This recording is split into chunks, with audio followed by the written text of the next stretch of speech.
बारिश में मेहमानों से भरी रसोई बहू के नाम। कहते हैं मेहमान भगवान का रूप होते हैं, लेकिन जब मेहमान जाने का नाम ही न लें तो वही भगवान कभी कभी सबसे बड़ी परीक्षा बन जाते हैं। ऐसा ही नाक में दम कर देने वाला पल हमें इस कहानी में देखने को मिलेगा। तो चलिए कहानी में आगे बढ़ते हैं, जहां संतोष के बेटे विक्रम को ऑफिस में प्रमोशन मिलता है। वो ओवर एक्साइट के साथ आदमी मिठाई का डिब्बा लिए घर में आता है और सबको एक एक गुलाब जामुन खिला देता है। सबका मुंह बनता हुआ कुछ बोल नहीं पा रहे थे। अरे भैया। हा हा हा हा हा हा हा।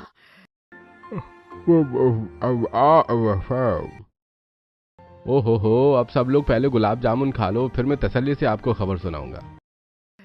विक्रम जी, एक तो मैंने भी गुलाब जामुन खा लिया, अब तो बता दीजिए कौन सी इतनी बड़ी खुशी है जिसके लिए आप ऐसे भागते हुए आ रहे हैं। अरे मम्मी पापा शिल्पा प्राची, दरअसल खुशखबरी है कि कंपनी में मेरा प्रमोशन हो गया है। मेरी 70,000 रुपए सैलरी हो गई है और मुझे एक नेशनल और इंटरनेशनल फ्री ट्रिप वाउचर भी मिला है। अब तो हमारे मजे ही मजे हैं, क्योंकि सब कुछ रेस्टोरेंट और खाना फ्री है। वाह बेटा, तूने तो बहुत अच्छी खबर सुनाई है। भगवान तुझे ऐसी ही उन्नति दे। वाह भैया, इसका मतलब है मैं आपके साथ बाहर घूमने जाऊंगी। ये मेरी पहली बार फॉरेन ट्रिप होगी। तेरी नहीं बल्कि हम सब की अब जाकर एमएनसी कंपनी में काम करने का फायदा हुआ। अरे बेटा, तू मिठाई नहीं लाया, पूरे मोहल्ले का मुंह मीठा करवाना है। ऐसा कर बहू, तू जाकर ना हलवा बना दे सूजी का, घी ज्यादा डालकर, और मेवे भून लेना। जी माँ जी, मैं फटाफट से हलवा बनाकर लाती हूँ। अरे उसकी कोई जरूरत नहीं है, मैं पहले ही लड्डू के डिब्बे लाया हूँ और हल्की हल्की बारिश शुरू हो गई है, तो कल सुबह ही सब लोगों का मुंह मीठा कर देना मोहल्ले में। वाह, मेरा बच्चा कितना समझदार है। तूने तो गर्व से मेरा सीना चौड़ा कर दिया है। माँ, भैया ने इतना बड़ा काम किया है तो क्यों ना सत्यनारायण की पूजा रखी जाए। इससे भैया को और ब्लेसिंग्स मिलेंगी, हमारे लिए भी अच्छा होगा। हाँ हाँ हाँ, ये तो बहुत अच्छा आइडिया है। सारे रिश्तेदारों को बुलाओ, भगवान का प्रसाद भी होगा और सबके साथ भोजन भी। मैं अभी सबको फोन कर देती हूँ। माँ जी, प्रसाद और खाने की पूरी तैयारी मैं संभाल लूंगी। क्यों बाहू, बहुत सारे रिश्तेदार आएंगे, उन लोगों का खाना तू नहीं बना पाएगी, प्रसाद भी बनाना है, फिर सबको देखना भी है। मैं हलवाई बुला लेती हूँ बेटा।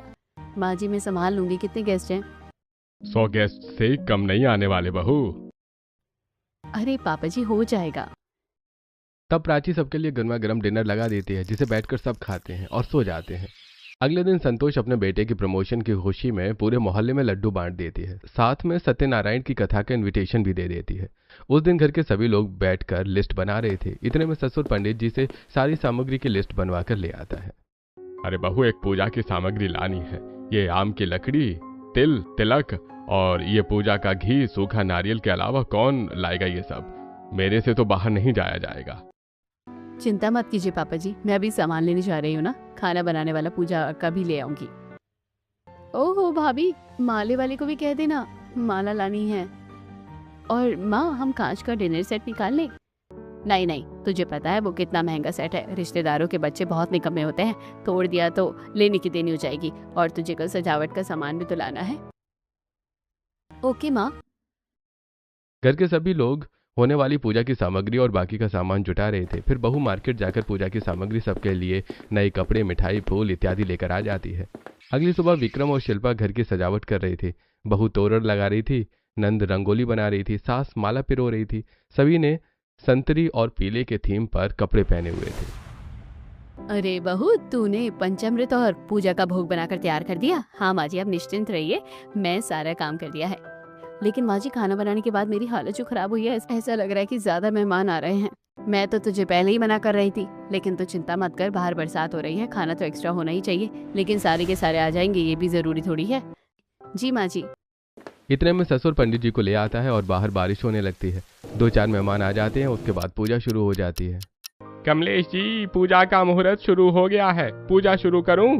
बारिश हो रही है, मुझे एक और जगह भी जाना है पूजा करने। हाँ हाँ पंडित जी, आप शुरू कीजिए, मेहमान आते रहेंगे। सत्यनारायण भगवान को माला पहनाकर उनके चरणों में कुछ फूल रखे जाते हैं और पंडित जी के मंत्र बोलते ही घर में सकारात्मक ऊर्जा पैदा होने लगती है।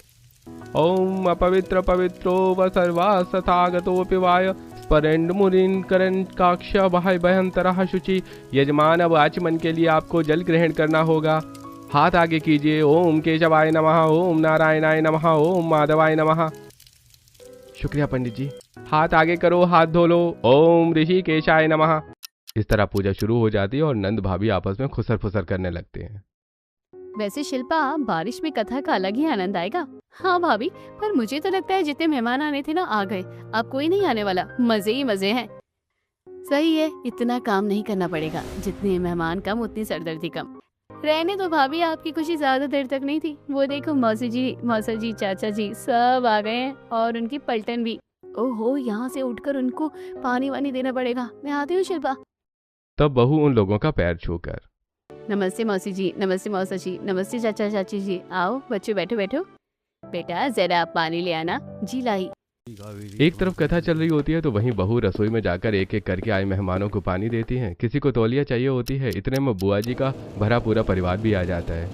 अरे शिल्पा बहू, तुम मेरी बहू से मिली हो? ये है यामिनी और ये मेरी बेटी मानसी और ये मेरा पोता टीटू और मेरे दोनों बेटे ऋतिक और रोशन। नाम तो ऋतिक रोशन रख दिया, लेकिन गुण तो उनके जैसे एक भी नहीं होंगे। नमस्ते नमस्ते बुआ जी, नमस्ते फूफा जी, नमस्ते। आप सब बैठिए ना। आप बुआ जी, फूफा जी, आपको तो लेट हो गया ना आने में?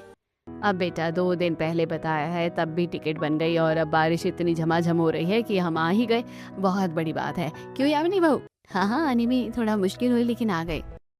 बहू उनको भी पानी पिलाती है। 4 बजे तक कथा खत्म हो जाती है और परिवार वाले उस सबको भोजन करवाते हैं, जिससे बहू चक्कर लगाते लगाते थक जाती है और उसके बाद सभी मेहमान आपस में बैठकर गपशप कर रहे होते हैं। अरे बहू, बारिश का मौसम है, अगर तू गर्मा गर्म अदरक वाली चाय ले आती तो बढ़िया हो जाता। हाँ, और उसके साथ मजेदार पकोड़े। और बहू, मेरे लिए कम चीनी वाली चाय निकाल ही देना पहले। अरे मुझे तो नमकीन भी चाहिए, पकौड़े से मेरा काम नहीं चलता। मुझे मैगी चाहिए, मम्मा मैगी चाहिए। यामिनी, मैं अभी मैगी नहीं बना सकती। अगर बच्चे को बने हुए खाने में से कुछ चाहिए तो बता दो। नहीं नहीं प्राची दीदी, इसे मैगी ही खानी है। मैं ऋतिक जी की या रोशन से मंगवा लेती हूँ। वैसे हम सब की आखिरी मुलाकात विक्रम की शादी पर ही हुई थी और अब देखो बहू के हाथ का खाना खाने को भी मिल रहा है। हाँ, आज तो भाई साहब पेट भर के खाएंगे। अभी लाई सबके लिए बनाती हूँ। हे भगवान, इन लोगों की तो फरमाइश सुन सुन के मैं पागल हो रही हूँ। अकेले कैसे करूँगी? शिल्पा तू भी चल। भाभी आप काम शुरू करो, जब तक मैं टीटू के साथ खेल कर आती हूँ। चल टीटू, मैं तेरे को एक साइकिल दिखाती हूँ। प्राची परेशान हो जाती है और रसोई में जाकर पकौड़े बनाने लगती है। इतने में तेज खिड़की से बारिश की बौछार और हवा आने लगती है, जिससे प्राची का काम बढ़ जाता है और फिर उस जगह को साफ करने लगती है। फिर मेहमान प्राची के बनाए चाय पकौड़े खाकर खुश हो जाते हैं। वाह बहू, पकोड़े तो तूने बहुत अच्छे बनाए हैं। देख, मेरी बहू है ही ऐसी, उसके साथ की बनी हुई चीज अच्छी लगती है। हाँ ये तो है। शिल्पा 2 मिनट उनके साथ बैठती है और फिर वो लोग रसोई से चाय मंगवाते हैं। इतने में रोशन आकर मैगी का पैकेट देता है और उसे मैगी बनानी पड़ती है। मैगी बनाकर वो छोटे से बच्चे को देती है। इतने में आसपास के मेहमान उसे बुलाने लगते हैं। अरे बेटा, बारिश बढ़ जाएगी, जरा खाना पैक कर देती अपनी ताई जी के लिए, और मेरे बच्चे भी नहीं आए, और प्रसाद भी रख देना। बेटा मेरे लिए भी बांध देना। हाँ बहू, मेरे लिए भी खाना और प्रसाद पैक कर दो। बारिश हो रही है, टाइम से निकलना भी है। दिमाग का दही कर दिया है, ये नहीं कि अपने घर से कुछ लेकर आए जब यहाँ से पैक ही करवाना था तो। तब बहू रसोई में जाकर अकेले ही सभी का खाना और प्रसाद पैक कर रही होती है। हे भगवान, मैंने क्या क्या सोचा था। इतने समय बाद रिश्तेदारों से मिलूंगी, अपनी शादी में तो कोई बात नहीं करी, लेकिन अब इनके पास बैठूंगी। लेकिन ये लोग तो मेरे को ही परेशान कर रहे हैं। कभी ये बना, कभी वो पकोड़े बना। बारिश आए, ये भी नहीं कि पॉलीथिन भी घर से ले आओ, जैसे कि यहाँ तो पॉलीथिन की फैक्ट्री है। अरे बहू परेशान मत हो, मेहमान नवाजी में तो ये सभी के घरों में होता है। एक दिन की बात है, अभी सब चले जाएंगे, घर सूना हो जाएगा। हाँ बहू, ये चहल पहल भी अच्छी लगती है। चल मिश्रा जी का खाना दे दे, मैं उनको दे दूं। ये लीजिए पापा जी, ये आपका है, और उन सबको दे देना। बुआ जी का भी मैंने पैक कर दिया है। हाँ ठीक है बेटा। तभी सारे मेहमान एक एक करके चले जाते हैं। बारिश तेज हो जाती है और कुछ मेहमान घर पर ही होते हैं। फिर बादल गरज रहे होते हैं। ये देखकर टीटू अपनी माँ से चिपक जाता है। मम्मी मम्मी, बाहर बिजली कड़क रही है, मुझे घर नहीं जा रहा, मुझे डर लग रहा है। अरे बेटा कुछ नहीं होगा, बिजली तो कड़कती है जब बारिश होती है। हाँ, बच्चे भी ऐसे ही होते हैं माँ जी। सारे मेहमान चले जाते हैं। बारिश को देखकर भूपेंद्र, भाई बारिश तो बहुत तेज हो रही है, जाएंगे कैसे? अरे इतनी भी क्या जल्दी है भूपेंद्र जी, इतने टाइम बाद मिले हो, 1-2 दिन तो रुक जाओ, क्या बहन, तुम लोग 1-2 दिन के लिए तो आने चाहिए थे। अरे तो भैया हम कौन सा भी तेज बारिश में निकल रहे हैं, हमारी टिकट कल शाम की है, कल ही जाएंगे हम। ये तो अच्छी बात है, और मैं खामखा परेशान हो रहा था। चलो सही है, कल तक आपके साथ बातचीत करने का और मौका मिल जाएगा। हाँ, और मैं भी अपने भाई बहनों के साथ वक्त गुजार लूंगा। क्यों ऋतिक रोशन मानसी? हाँ भैया, आपके साथ भी काफी टाइम से मस्ती मजाक कहाँ हुआ है। और भाभी, आप कल तक रुके हैं तो आपके हाथ का अच्छा अच्छा खाना खाना चाहते हैं। हाँ भाभी, मुझे भी आपके हाथ का पास्ता खाना है। और मुझे छोले भटूरे।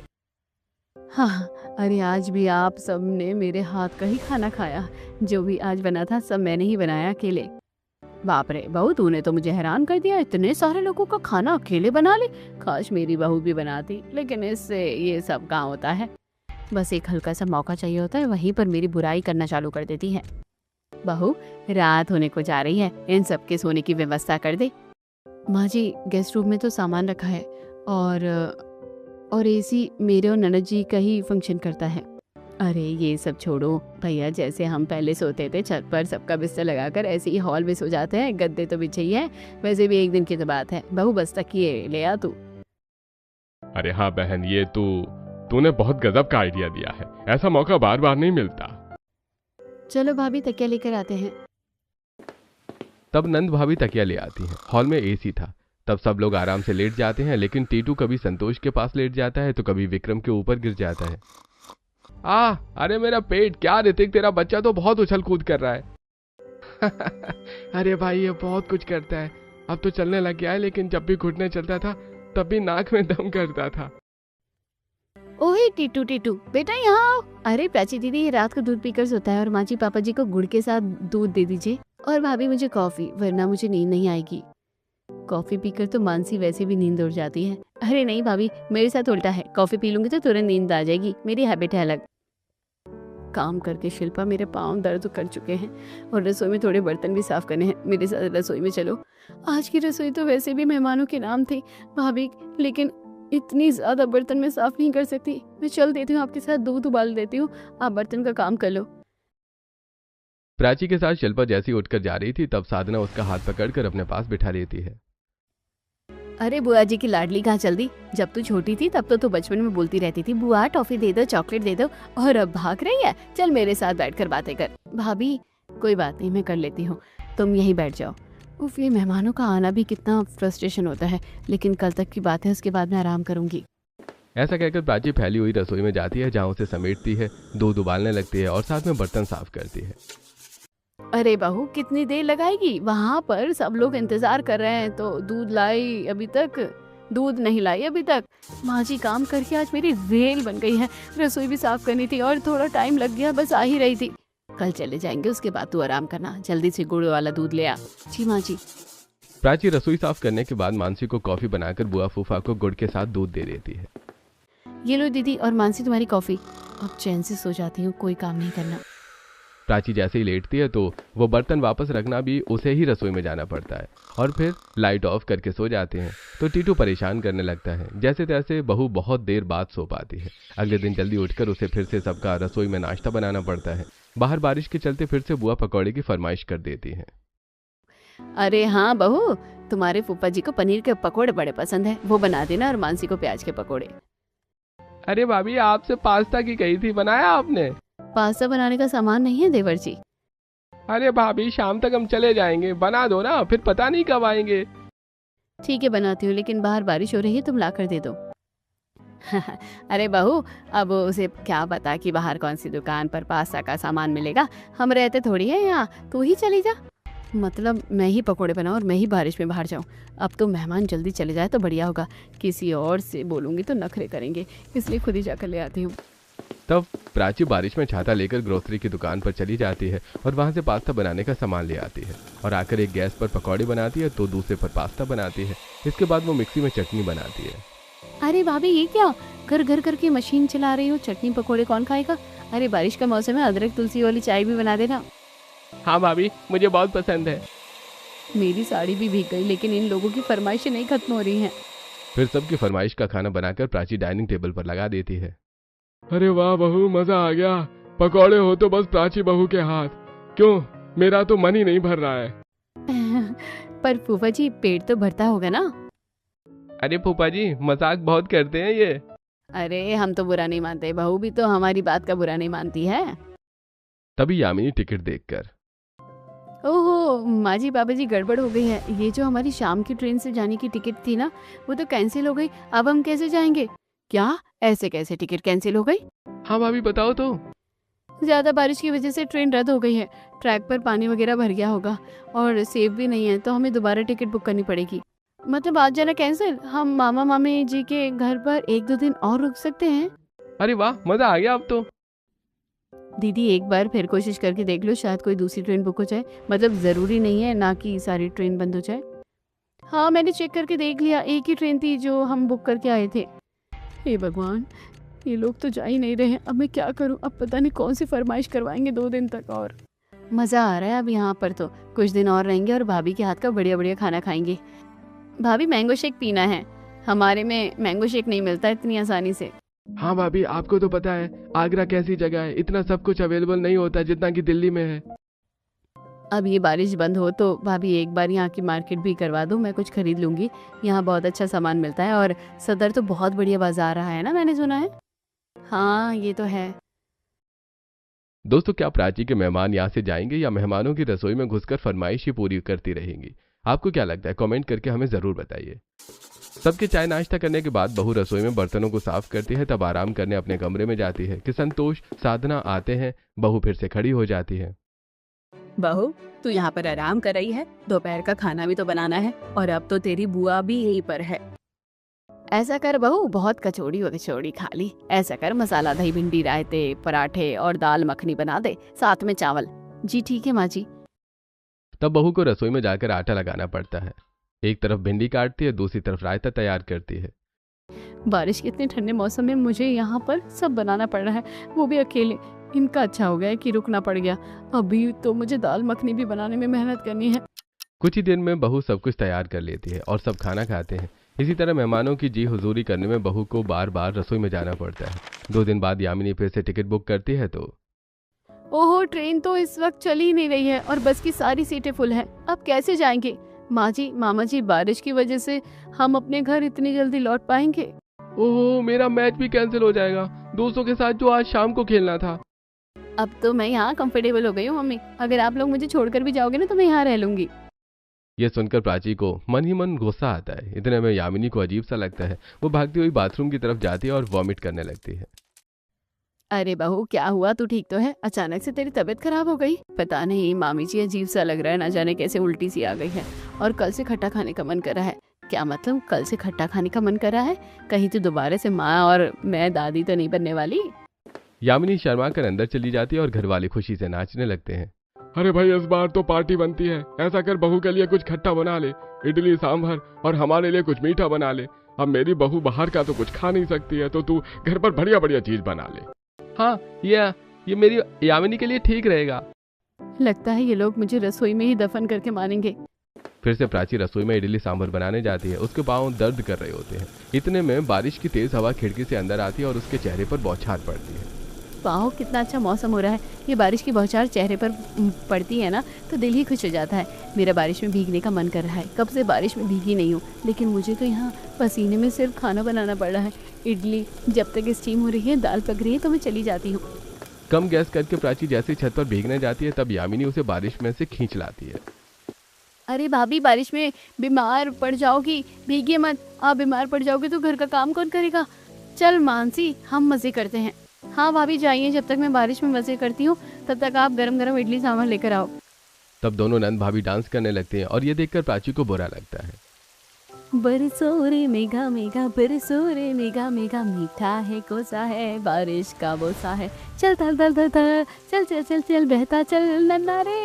मैं मजे करने आई थी और मुझे साइड करके दोनों मजे कर रही है। वाह। कुछ देर बाद सब लोग इडली सांभर खाते हैं। भाभी इडली सांभर तो बहुत अच्छा बना है।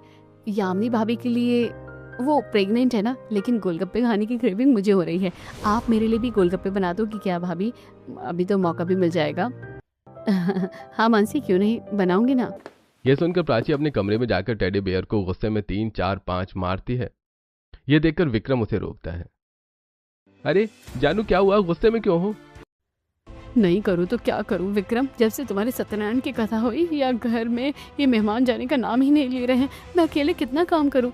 कभी किसी को अच्छा वाला दूध चाहिए, रोज रात को दूध दो, बर्तन साफ करो। एक बार तो मुझे बारिश में जाने का मौका भी नहीं मिल रहा है। अपनी रसोई में मेहमान हो गई हूँ मैं, मेहमानों के नाम का खाना बनाते बनाते, कभी ये कभी वो। और अब यामिनी की प्रेगनेंसी, मैं खुश हूँ लेकिन मैं खाना बनाने में फ्रस्ट्रेट हो चुकी हूँ और कोई हेल्प भी नहीं करवाता है। अरे यार, ये रोज रोज थोड़े आते हैं, और अतिथि देवो भव सुना तो है तुमने, 2-4 दिन की बात है। हाँ, 2-4 दिन कह के 10 दिन निकाल दिया इन लोगों ने। यहाँ पर सीट में बस सीट नहीं मिल रही है, बस नहीं मिल रही, कभी ट्रेन की टिकट कैंसिल हो रही है, और अभी प्रेगनेंसी। मुझे तो डर है कि ये यही ना रुक जाए। अरे ऐसा कुछ नहीं होने वाला, ठंडी हो जाओ। प्राची अपने गुस्से पर काबू पाती है और फिर से रसोई में मेहमानों की फरमाइश का खाना बनाकर ले आती है। वो बहुत ज्यादा थक जाती है, उसे खुद भी खाने का मौका नहीं मिलता, और टीटू कीचड़ से बाहर खेलकर घर के अंदर आता है और गंदगी कर देता है। बल्ले बल्ले, ये देखो मेरी ड्राइंग मैंने बना दी यहाँ पर। अरे बेटा, ये तूने क्या किया? तू कीचड़ में गंदा हो गया और यहाँ पर भी गंदा कर दिया। अरे प्राची बहू, जरा इसको नहला दे। तुझे तो पता है यामिनी बहू कर नहीं सकती, और यहाँ की सफाई भी कर दे। जी फूफा जी। न चाहते हुए प्राची को टीटू को नहलाकर उसे साफ कपड़े पहनाने पड़ते हैं और कीचड़ को भी साफ करना पड़ता है। अगले दिन ऋतिक यामिनी को अस्पताल ले जाता है। तब घर आकर, भाभी क्या बताया डॉक्टर ने, सब सही है ना? डॉक्टर ने बताया है कि मेरा बेबी हेल्दी है और मुझे पता नहीं चला कि मेरा 3रा महीना लग गया है। अब ऐसे में मैं ट्रैवल नहीं कर सकती बाहर, कम से कम 2 महीने मुझे संभल कर चलना होगा, तभी मैं अपने घर जा सकती हूँ शायद। कोई बात नहीं, रह लेगी यामिनी बहू यहाँ पर। अरे भाभी कैसी बात कर रहे हो, यामिनी बहू को मैं अकेला छोड़ूंगी? पता नहीं ये बारिश कब बंद होगी, बारिश में भी बहू को नहीं ले जा सकती, नाजुक महीना है। अब हम 2 महीने बाद ही यहाँ से जाएंगे, क्यों जी? हाँ, वैसे ही अपना ही परिवार है ये भी, और मेरी फैक्ट्री तो मजदूर चला ही रहे हैं। मैं यहाँ से बात कर लेता हूँ फोन पर। मेरा भी कुछ खास काम नहीं है मानसी, और मेरी ऑनलाइन पढ़ाई यहीं से हो जाती है। तो बस अब तो मामी जी के यहाँ मैं कंफर्टेबल हो गई हूँ, यहीं रहूंगी। लेकिन दीदी अब मैं जमीन पर नहीं सो पाऊंगी, मेरे बिस्तर का अरेंजमेंट कर दो। हाँ बेटा, मेरी बहू के लिए ये सब ठीक रहेगा ना? हाँ बेटा, मेरी बहू के लिए ये सब ठीक नहीं रहेगा। हाँ हाँ बहन, सब हो जाएगा, तू चिंता मत कर। यामिनी बहू को यहाँ कोई तकलीफ नहीं होने देंगे। दीदी आज मेरा फ्रूट कस्टर्ड खाने का मन है, लेते आना, उसमें स्ट्रॉबेरी ब्लैकबेरी जरूर डलवाना। हे भगवान, जिसका डर था वही हुआ। 10 दिन तो बहुत मुश्किल से संभाले, अब 2 महीने का सोचकर मेरा दिमाग फटा जा रहा है। और ऊपर से यामिनी की फरमाइश, लगता है मैं अपनी रसोई से निकल ही नहीं सकती। फिलहाल तो मुझे बाहर बारिश में इसके लिए स्ट्रॉबेरी ब्लैकबेरी लेने जाना पड़ेगा। चिंता मत करो यामिनी, मैं लेकर आती हूँ। बहुत बारिश में कैसे जाएगी? विक्रम बेटा, इसको मार्केट ले जा, बारिश तो धीरे हो रही है। ले जाता मम्मी, लेकिन बाइक में बारिश का पानी घुस गया है, वो ठीक से नहीं चल रही है। आप अपनी बाइक को ठीक करवा लो विक्रम जी, मैं चली जाऊंगी। भाभी मैं भी चलती हूँ, बाहर से समोसे खा कर आऊंगी और स्टीम वाले मोमोज। और मैं भी। बाहर बारिश में जाकर प्राची को बहुत गुस्सा आता है। वो सामान खरीदती है और फिर उसे अपने नंदों पर भी पैसा खर्च करना पड़ता है, और इसी तरह से 1 महीना बीत जाता है। मॉनसून के महीने में प्राची की हालत खराब हो जाती है, लेकिन मेहमानों की फरमाइश खत्म नहीं होती। Italian, south Indian, continental, Chinese सब बहू को बनाना पड़ता है। मौके का फायदा उठाकर यामिनी प्राची से अपने पैर भी दबाती है। वैसे तो दीदी मुझे अच्छा नहीं लग रहा आपसे ये करवाते हुए, लेकिन क्या करूँ, थोड़ा दर्द हो रहा है। कोई बात नहीं, नाजुक समय में ये सब मैं कर सकती हूँ। इतना ही नहीं, बीच बीच में यामिनी को कभी गोंद के लड्डू चाहिए तो कभी भुट्टा। वो आधी रात को प्राची को उठाती है। दीदी बच्चों को पास्ता चीज सैंडविच खाने की क्रेविंग हो रही है, आप बना दो। यामिनी मैं अभी तो सोने गई थी 1:30 बजे काम खत्म करके, और तुम आ गई। अब तो मानसी को भी किचन का पता है, जाओ उसको जाकर बोल दो। यदि आप उसको जगाओगे तो क्या होगा, बाकी लोग भी तो उठ जाएंगे, सब हॉल में सास सो रहे हैं। ठीक है, मैं करती हूँ। न चाहते हुए भी प्राची को अपनी नींद तोड़कर यामिनी के लिए चीज सैंडविच और पास्ता बनाना पड़ता है, जिसे यामिनी मजे से खाती है। कुछ भी बोले, रिश्तेदारों के घर पर फ्री में मजे करने में बड़ा ही मजा आता है। ये तो मुझे पता है कि सिर्फ इसे नहीं, पूरे परिवार को मजे आ रहे हैं यहाँ, और मेरी हालत खराब कर दी है। तब प्राची सोने चली जाती है, पर 3 घंटे बाद फिर से मेहमानों के लिए उसे उठना पड़ता है। अरे बाप रे, ये मेरी पूरी रसोई में रस्सी डालकर किसने कपड़े सुखाए हैं? भाभी मैंने कहा था ना कि हमारे कपड़े बाहर सूख नहीं रहे हैं ना, और रसोई में गर्मी है तो कपड़े जल्दी सूख जाएंगे। अच्छा मानसी, मुझे खाना बनाने में प्रॉब्लम होगी। अरे भाभी हो जाएगा, डोंट वरी। वो मैं बोल रही थी बादाम का हलवा बन जाएगा क्या? नहीं मानसी, यामिनी के लिए लड्डू बनाने के लिए ही बादाम खत्म हो गए हैं। एक तो यहाँ पर इतने टाइम से रह रहे हो, ऊपर से इन लोगों की फरमाइश, मेरे पति का बजट भी हिल गया है। एक धेला नहीं दिया इन्होंने जेब से। सुबह का नाश्ता बनाकर प्राची सीढ़ी पर चढ़ रही थी कि फिसल जाती है और सांस संभाल लेती है। संभाल कर बहू, अभी तो गिर जाती। तो क्या माँ जी, इस घर में किसी को फर्क नहीं पड़ा। 1.5 महीने से मैं अकेली रसोई संभाल रही हूँ। मेरी हालत देखिए, सो भी नहीं पाती हूँ। आपको नहीं दिखता ये लोग कैसे मुझसे काम करवाते हैं? दिखता है बहू, मैं जानती हूँ आप तो परेशान होने लगी है और ये जानबूझकर अलग अलग खाना बनवाते हैं, पर मैं क्या कैसे करूँ? ये सुनकर प्राची कमरे में चली जाती है। उसकी हालत बिल्कुल ठीक नहीं थी। तभी वो गुजरते हुए यामिनी को डांस करते हुए देख लेती है। इसके कुछ देर बाद वो जल्दी जल्दी सीढ़ियों पर चलते हुए भी देख लेती है और भारी सिलेंडर खिसकाते हुए भी। ये हो क्या रहा है? मुझे तो कहीं से नहीं लग रहा कि ये प्रेग्नेंट है। प्रेग्नेंट लेडी 4थे महीने में ऐसे थोड़ी करती है। लेकिन इसके जूस का टाइम हो रहा है, जरा देकर आऊं। प्राची जैसे ही उसे कमरे में जूस देने जाती है तब यामिनी को अपने पेट से छोटा तकिया निकालते हुए देख लेती है। बाप रे, 20 दिनों से यही लगाना पड़ रहा है। अच्छा नहीं लगता, लेकिन लोगों को तो विश्वास करना पड़ेगा ना कि 4 महीने की प्रेग्नेंट हो। पेट निकलने लगता है। मुझे तो खुशी इस बात की है कि इतना अच्छा अच्छा खाने को मिल रहा है। दीदी मेरे पैर भी दबा देती है। अच्छा, इसका मतलब 2 महीने से तुम यहाँ पर नाटक कर रही थी। तुम प्रेग्नेंट नहीं हो? चलो निचास, तुम्हारा भांडा सबके सामने फोड़ देती हूँ। ओह नो, आपने सब सुन लिया। गुस्से में प्राची खींचकर यामिनी को नीचे ले आती है और सबको इकट्ठा कर लेती है। तब साधना, प्राची बहू अपनी हद में है।